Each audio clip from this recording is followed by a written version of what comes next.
皆さんこんにちは。好奇心 TV です。今回の動画では住宅ローン破綻者の急増に関する話題となります。このテーマについては少し前にも取り扱っていますが、今回は情報のアップデートを含めてお届けしたいと思います。特に今現在変動金利で住宅ローンを組んでいる人が今後大変な状況に見舞われるのではないかということで動画を作成しようと思いました。では固定金利で住宅ローンを組んでいるという人は大丈夫なのかというと、今後の状況を考えると決してそうではないのですが、特に変動金利を選択した人は今後の展望について情報を集めないと命取りにもなりますし、これから住宅を手に入れようとしている人は一つのリスクとして絶対考えなければならないことだと思いますので、そのような人たちにとってこの動画が考えるきっかけになってくれればと思います。そこでこの動画では、1、住宅ローン破綻の危機、2、どんな人が危険なのか、3、リスクを回避したい人が取るべき方法とは、という流れで話を進めていきたいと思います。この動画はどんなに物価が上がろうとも生活に全く支障がない人、または住宅ローンの金利がアメリカのように 6% 以上になっても問題ないという人以外はぜひ聞いてほしい内容です。心配されているようなことが起きないことが一番なのですが、最近世界で起きていることを見ているとどうも現実味が増してきたような気がします。この動画がすでに住宅ローンを組んでいる人、これから住宅ローンを使って自宅を手に入れようとしている人にとってお役に立てればと思います。ぜひ最後までご視聴ください。このチャンネルでは自分や家族の身を守るためにできることや、日本人がこれ以上騙されることがないようにするための情報を発信しています。チャンネル登録がお済みでない方はぜひチャンネル登録をお願いします。そしてこの動画に共感できましたら拡散の協力をお願いします。さて、今回のテーマは住宅ローン破綻に関係する話なのですが、もうすでに住宅ローン破綻予備軍が相当数いることが住宅金融支援機構のホームページにも記載されていることからも伺える状況になってきました。どんなことが掲載されているかというと、住宅ローン支払い中の自宅を任意売却することを勧めている記事があるということです。この背景にはどんなことがあるかと言いますと、住宅ローンの支払いに関する相談件数の激増があります。その原因となっているのはご存知の通り、流行り病の蔓延による景気低迷、さらにウトロの戦争の影響から起きているエネルギー問題から電気、ガス、ガソリン価格の高騰によるものです。その傾向は今が高止まりではなく、本格的な値上げ、物価高はこれからということで、住宅ローンの支払いが困難になる世帯が激増していくと予想されます。何でもそうですが、統計などというのは調査から結果が出るまでに時間がかかりますから、今この瞬間に起きていること、さまざまな情報を集めて感じる感というのは非常に大切になっていくと思います。経済学者でさえ過去に遡ればその予想を外してきたことは多々あるわけで、いつも結果論に理屈をこねているケースがほとんどに感じます。ちなみに自宅について持ち家派か賃貸派かの議論は尽きないわけですが、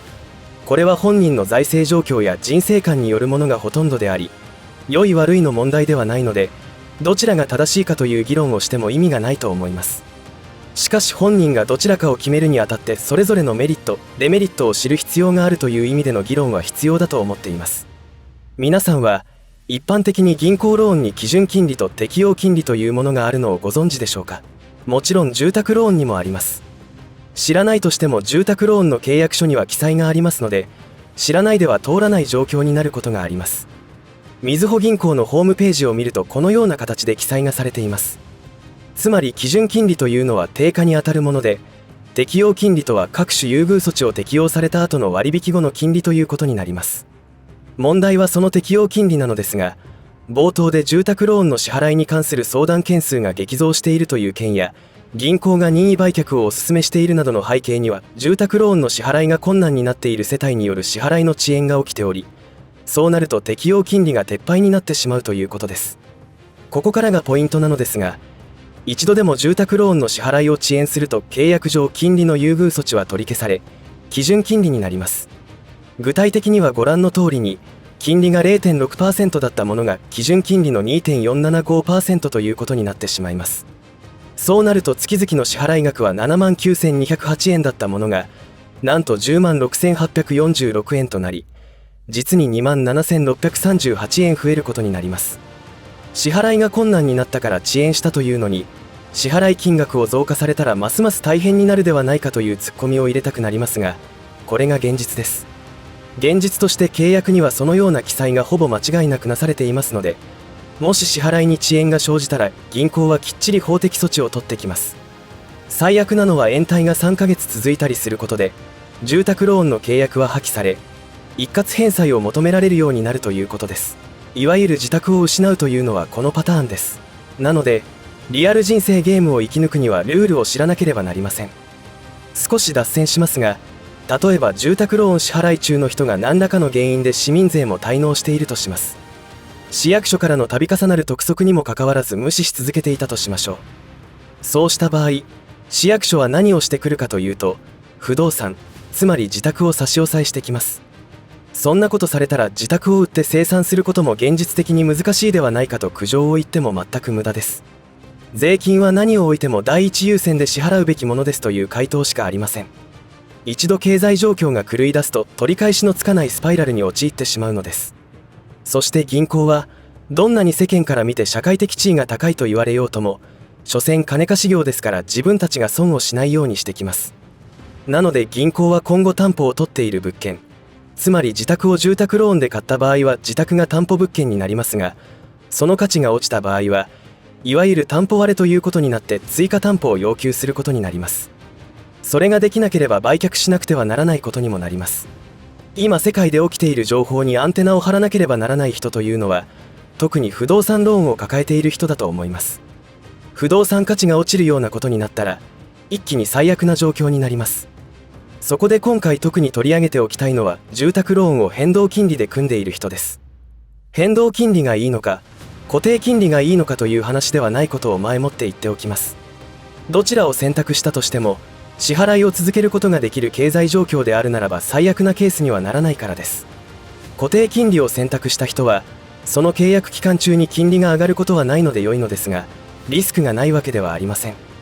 固定金利を選択している人のリスクは、変動金利よりも金利が高いことや固定期間中には金利の見直しができないなどがありますが、住宅ローンを組んで自宅を購入するという行為には以下のようなリスクも考えなければいけません。1、不動産価値が落ちて追加担保が要求される。2、支払いが困難になるとなります。一方で変動金利を選択している人のリスクはさらに。3、支払い金利が上がることで支払い金額が増えて支払えなくなるということが最悪のリスクとして挙げられます。なので収入に対して不動産ローンの支払い金額が多い、または余裕がない人は今後悲惨な目に遭うことになりそうです。それを選択したのは紛れもない自分自身であるので、被害者であるかのような言い方はよくありませんが、情報弱者が陥る不幸の典型例になると思います。今住宅ローンを利用している人の約7割が変動金利を選択しているということで、今後間違いなく金利が上がることになりそうですが、一体どうなるのでしょうか。支払い金額が最大 1.25 倍になり、さらに水道光熱費の高騰、日用品や食料品価格の高騰も起きますから、それらを想定していない人が住宅ローン破綻を迎えることになると思います。なぜこのような事態になってしまったかというと、大きく言えば世界が今どのような方向に向かっているかの情報収集ができていなかったということが考えられます。情報収集といってもテレビ、新聞から得られる情報ではありません。それは世界の覇権を狙っている者たちがずっと実現をしようとしてきたことというのは一体どんなことなのかということです。それは世界を共産化、全体主義にするということです。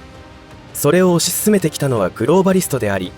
その野望は現在進行形で継続中です。そのような情報は以前からいくらでもあったわけですが、陰謀論と片付けられていたわけで、今後どんな世の中になっていくかということについて自分自身で物事を考えてこなかった人は、不動産業者や銀行マンの言われる通り、物件の購入と返済方法を決めてしまったというリスクを抱え込んだことになります。ですから不動産業者や銀行マンが悪いとは思えません。彼らの立場を理解していない購入側に問題があると思います。不動産業者の目的は商品を売ることであり、銀行はお金を貸して利息を取るのが仕事です。このことが分かっていないと、彼らの利益優先に偏った話を聞くことになります。もっと言えば、不動産価格の暴落が起きても追加担保を払えるだけの資金力があれば問題ないし、変動金利を選択した結果、金利が固定金利並みになったとしても支払うことができるのなら問題ないわけです。ところが、多くの人が変動金利を選んでいるという銀行マンからの説明を受けて決めていることが問題なのです。銀行の立場からすると、固定金利と変動金利ではどちらに損がないかというと変動金利の方です。世の中の金利が上がればその分変動金利も上げればいいわけでリスクがありませんよね。しかも政府が政策金利の上昇はないと言い切っていたわけですから責任転嫁もできます。これらのことは世界情勢に精通している方なら変動金利の動向は予想できていたはずです。人生で一番大きな買い物と言ってもいい住宅を購入を決めるのに、それらのことを自分自身で考えていないというのが問題だと思います。では該当する方が今後取るべき方法とは何でしょうか。家計状況はそれぞれでしょうから何とも言えませんが、住宅金融支援機構のホームページにも出ているように、任意売却を進め始めているということの意味を考える必要があると思います。つまり市場というのは需要と供給のバランスで成り立っています。売りが多くなった場合、理論上価格が下がります。このことは今後の経済状況の動向について雰囲気が読める人が多くなれば、経済状況が厳しい中無理に購入する人は減ることは間違いないでしょう。今後生活困窮者が増加傾向になっていくことは明白ですから、日本だけが不動産価格が高騰し続けるというのは現実的ではないと私は思います。住宅を手放すかどうかの決断は難しいかもしれませんが、これは一種の椅子取りゲームかもしれません。まだ危機感がない人、資産が豊富な人が購入してくれるうちに売り抜けたらラッキーだし、売るタイミングを逃すと自宅を失うか腹くくってローンを支払うために全力で向き合わなくてはいけなくなります。ちなみに資金力がある人は間もなく不動産価格が暴落するという予想をしているかもしれません。そういう人たちは虎視眈々と不動産価格の暴落を待っていることになりますから、高値つかみはしないと思います。これらのことは実際日本や世界で起きたバブル崩壊時にハゲタカのように物件を買い漁っていた者たちがいました。ということはやっぱり今の時期に不動産を購入して住宅ローンを変動金利で組む人は情報弱者しかいないのかもしれません。住宅ローンの7割が変動金利でローンを組んでいることからも分かります。重ねて言っておきますが、変動金利が悪いのではありません。固定金利の利率では買えない人が買っているケースがやばい状況になるということです。現在すでに経済的困窮に陥っている人が冷静に判断を下すのは難しいと思います。ぜひ住宅ローンを滞納しそうな場合、してしまった場合は一刻も早く金融機関への相談をするべきです。これは絶対条件です。一度でも遅れれば先ほど述べたように利子の優遇措置が取り消される可能性がありますが、誠意を持って対処していけばその猶予が認められることもあるでしょう。この動画が現在住宅ローンの支払いが困難になりつつある方にとって大切なタイミングを逃さないことにつながることを祈ります。いかがだったでしょうか。冒頭でも言ったようにこのチャンネルは真実を知り、身の安全を考えることをテーマにしております。普通なら社会に出て生き延びる方法、知恵というのは学校で教えられるべきことですが、残念ながら真実を知られては困る者たちによって教育は歪められています。ところがそれによって命の危機にまで及んでいるというのが今の社会となっています。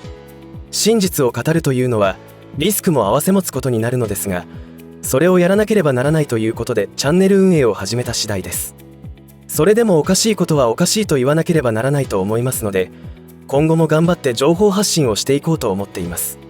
ぜひ引き続きの応援をよろしくお願いいたします。最後までお付き合いありがとうございました。以上で今回の話は終わりとしますが、皆さんの応援が次の動画作成の力になりますので、いいねボタン、チャンネル登録、通知設定をオンにしていただけると嬉しいです。また、よろしかったらこの動画のシェアをお願いいたします。最後までご視聴ありがとうございました。好奇心 TV でした。